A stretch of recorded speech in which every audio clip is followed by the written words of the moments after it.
Okay. All right.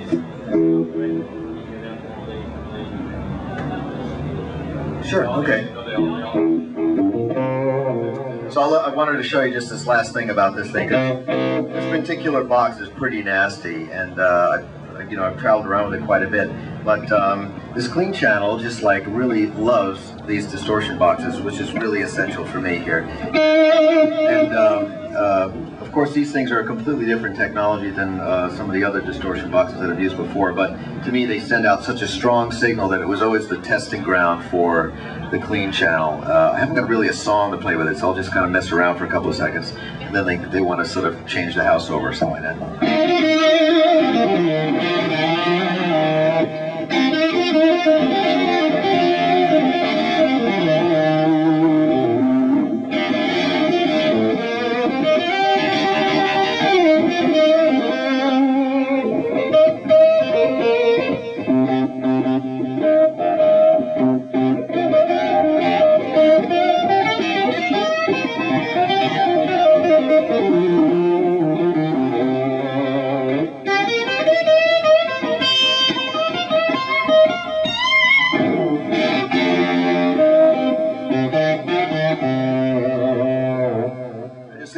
The way the amp breaks up with that sound is just really cool. I use that a lot on the last tour, and it's a fantastic sound, you know. So anyway, that's the clean channel. Really clean, can handle all the strangest distortion boxes, and that's one of the things that I asked Peavey to do for me. So, okay, so questions before they shuffle you out or something like that. Yeah. Were you using the prototype of this in the last tour?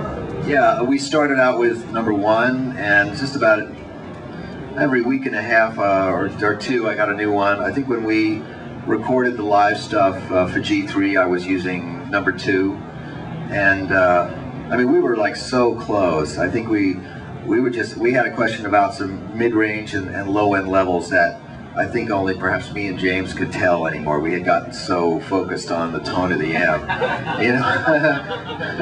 And people are like, "What are you talking about?" You know. So, but you know, that's what happens. You're just so focused on it. So, and then by the time I got to New York, we had actually 3 shows left. That's what I was going to say. How long did it last before you? Yeah, I think it was about a 5.5-week tour, and that was really from prototype 1, and then I finally got the last one, #4 or 5. #4, right? Yeah. And so #5 would have been in New York, 3 shows, and then that was it. little late to make the record, but that's right. Then they did deliver. Your Christmas Eve came this particular amp, and it was fantastic to see it cosmetically all together. You know, it's got so many other things that are important for me. It's got a variable noise gate right on the front. And you can turn that thing off if you just want the amp to run wide open like a normal amp. You can, it's just like a tone control. It goes from 0 to 10, and you can clamp that down. So if you're doing some recording where you're doing some pretty nasty chords with some silence and you wanted to clamp down, it just clamps right down. And having it right in the front is great because you can just reach on over and dial it for any song you want.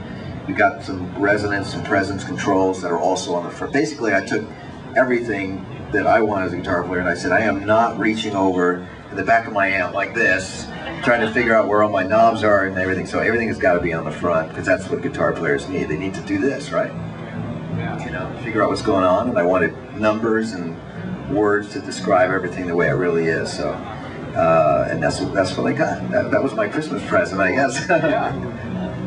Is it kind of optimized for humbuckers, or is it with single coils it performs the same way? Yeah, because it's an all-tube amp, it's just, it takes in, you know, whatever you give it, and it does its thing, which is, you know, extremely important. It would, if it was a solid-state amp, I'd say I bet they do have to optimize it just like a solid-state pedal or anything with just little chips in it. It's going to work better with one or the other.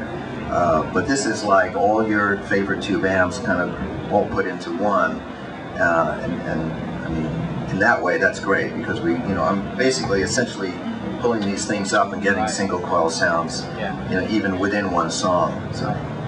Thank you. Thank you, Joe. They don't really want to hear me talk. Okay. We're going to go ahead and clear the house so we can let the other folks. And it's our pleasure to have you aboard the Peavey team. And it really solidifies Peavey is a place for players. Because I think that we have the world's best players. And Joe, it's just a privilege to have you here. It really is. So thank you guys for coming. Thank you very much.